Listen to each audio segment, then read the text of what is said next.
Salut, c'est Chris. Bon, j'ai un problème, j'ai un souci. En fait, comment te dire, voilà. Je ne me sens plus malade. C'est bizarre. Je sens des symptômes, c'est très bien que j'ai des symptômes. Mais il y a une grosse différence que je veux te dire. C'est vraiment ce que je ressens. C'est-à-dire quand je me lève le matin, comment décrire ça avec le plus de finesse possible, le plus proche de ce que je ressens, c'est, comment dire, je me lève le matin, j'arrête pas de constater que je ressens mieux le froid du sol sous la voûte plantaire, la sensibilité dans les doigts, les orteils, partout sur le corps, le ventre, quand je prends ma douche, l'eau sur le ventre, bah ouais, le terme c'est que je me sens régénéré, quoi. Je me régénère. C'est ce que je vise depuis des années, tu vois. Et je sais bien qu'entre guillemets, j'avais mis cette partie-là de côté consciemment pour agir sur différents axes que je parle dans la formation Nouveau Départ. Lorsque je parle de rééquilibrer les différents paramètres sous-jacents à un équilibre global de santé, donc je l'ai fait consciemment, comme je te le disais, mais j'avais mis un petit peu le côté complément physique de côté. Bref, tout ce sur quoi j'ai travaillé, je sens que, comme je te disais, je me réveille le matin, ben je suis bien en fait. Tu vas me dire, bah oui, mais il est en fauteuil, il marche pas, il a une sclérose en plaques. Ah ok. Puis qu'est-ce que tu veux que je te dise? Je ne vais pas m'excuser. Je me sens bien en fait. Le matin, je me lève. Je suis bien de me lever, j'ai bien dormi, je suis content d'avoir la relation que j'ai avec mon fils, la relation que j'ai avec ma mère, avec mes proches, des relations aussi qui ont changé avec mon ex-partenaire, comment dire, oui, je me lève le matin, je suis content de réfléchir aux actions que je vais mettre en place pour que EDS puisse exister, les liens avec les partenaires, ça me fait plaisir. Je vais être heureux même si je lutte physiquement, tu vois, je vais être heureux de me mettre debout 5, 6, 7 fois. Je fais moins que 10. 5, 6, 7 fois, 3 minutes, ouais, à peu près par jour, je vais faire ça. Je vais être content même si c'est pas facile au niveau physique, je vais être content de faire mes exercices sur le fauteuil. Par exemple, d'avancer mon buste et de reculer. De ressentir de plus en plus que j'utilise plus les mains. Je pousse sur les jambes uniquement, ressentir ça dans mes jambes, ressentir mon corps. Je sais, je l'ai vécu, tu vois. Au début de la sclérose en plaques, je sais qu'il y en a beaucoup qui disent ça.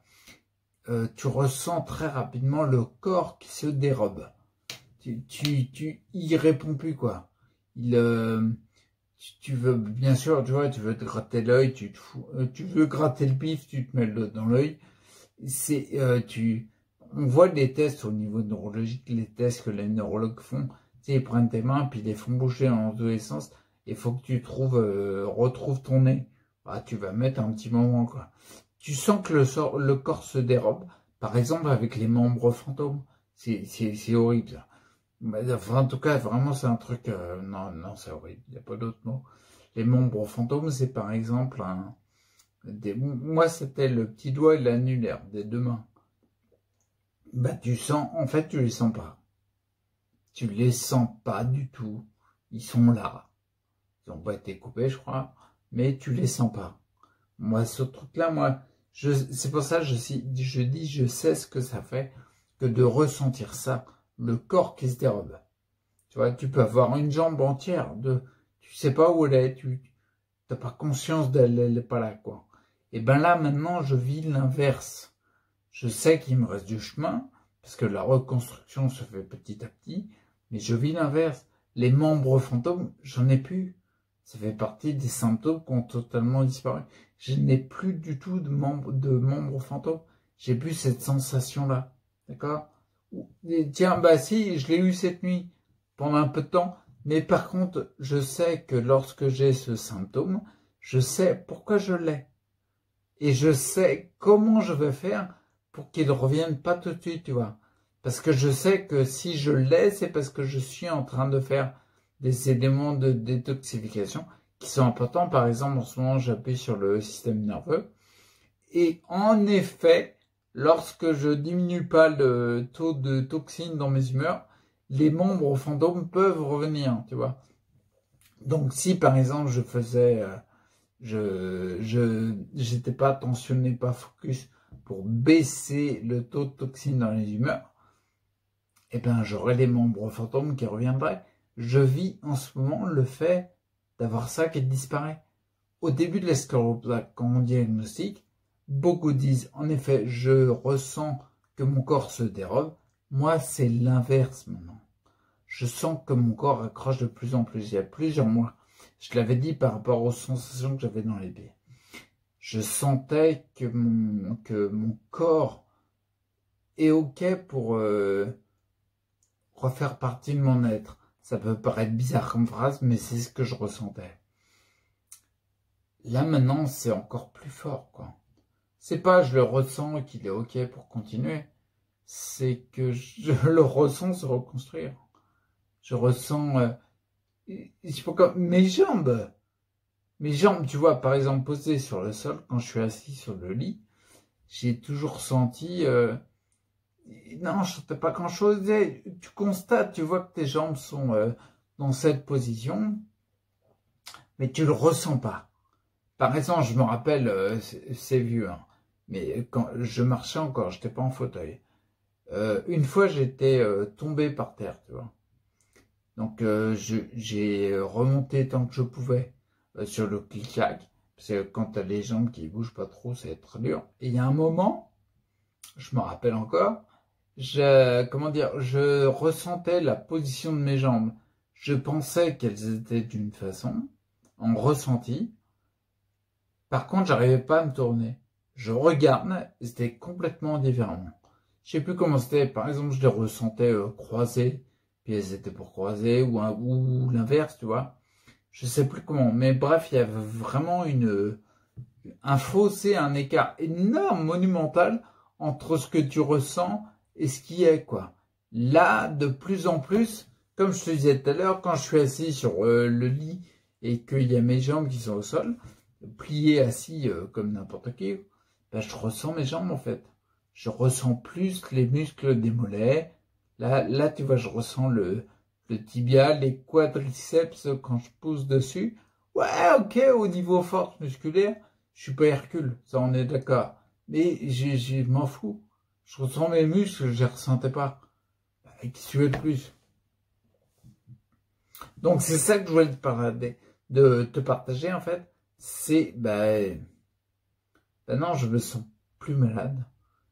Je me sens juste très bas au niveau physique. Ça, ouais, parce que sinon je marcherais, je serais en train de gambader. Ça, je peux pas le nier.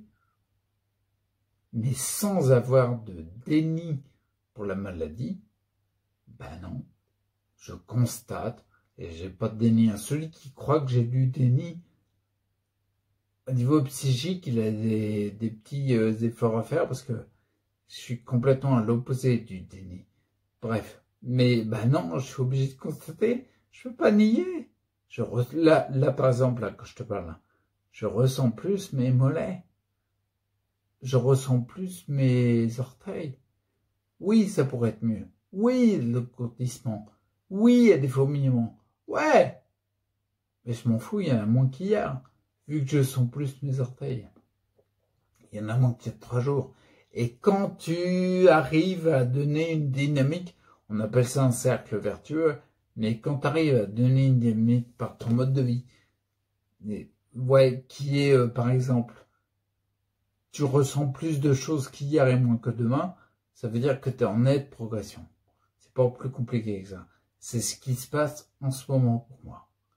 À mon niveau, à mon échelle. Mais qui te dit jusqu'où je vais aller? Qu'est-ce que t'en sais? Tu sais pas. Il y a une chose qui est sûre, ça c'est intéressant, je l'avais eu dans une super formation qui m'a beaucoup aidé. On ne sait pas ce qu'on ne sait pas.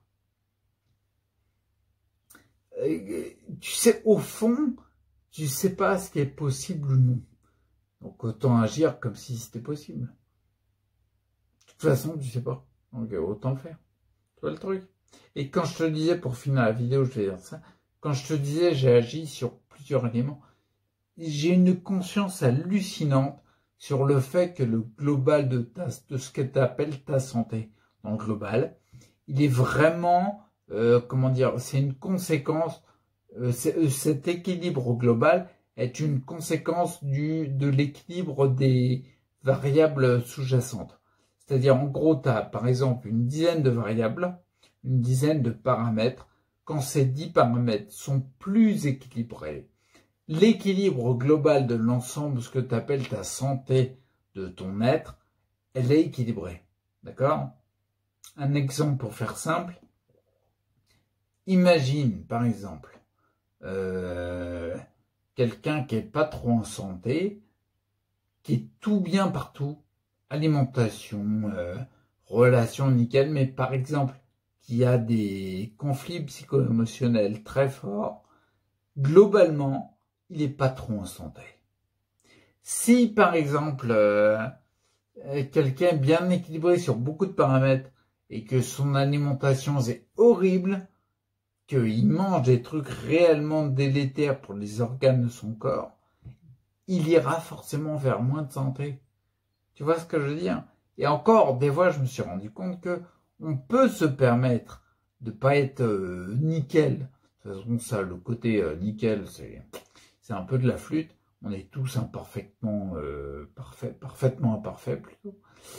Il y a, ouais, comme je disais, par exemple, certains paramètres, t'es pas nickel, mais d'autres, t'es vachement bien. Globalement, tu auras un équilibre général. Tu te sentiras plutôt en santé. D'accord? Là où il faut faire super attention, je pense, c'est comme ça que je le vois et c'est comme ça que je le constate avec les gens que j'accompagne, c'est, comment dire, quand tu es déséquilibré, un petit peu sur ce que tu manges, un petit peu sur ce que tu bois, un petit peu sur ta sédentarité, un petit peu sur l'énergie, un petit peu sur le psycho-émotionnel, un petit peu sur ton pro, un petit peu sur ta vie perso, un petit peu avec des... Comment tu veux te plaindre d'avoir une santé qui est pas top? Tu vois ce que je veux dire? C'est pas plus compliqué que ça. C'est obligatoire. C'est mathématique, c'est logique. Tu vois, ce que j'ai adoré, moi, dans ce que j'ai étudié, c'est... J'avais percuté quand j'ai vu ces deux termes-là. Physiologique, psychologique. Tu vois, moi, le terme logique, là, j'ai bien aimé, tu vois. Physio pour le physique, on va dire, et psycho pour le psychique. C'est hyper important. Et là, ça tombe sous le sens, c'est une évidence que de se dire, bah oui, si mes paramètres, je les rééquilibre, je rééquilibre le global.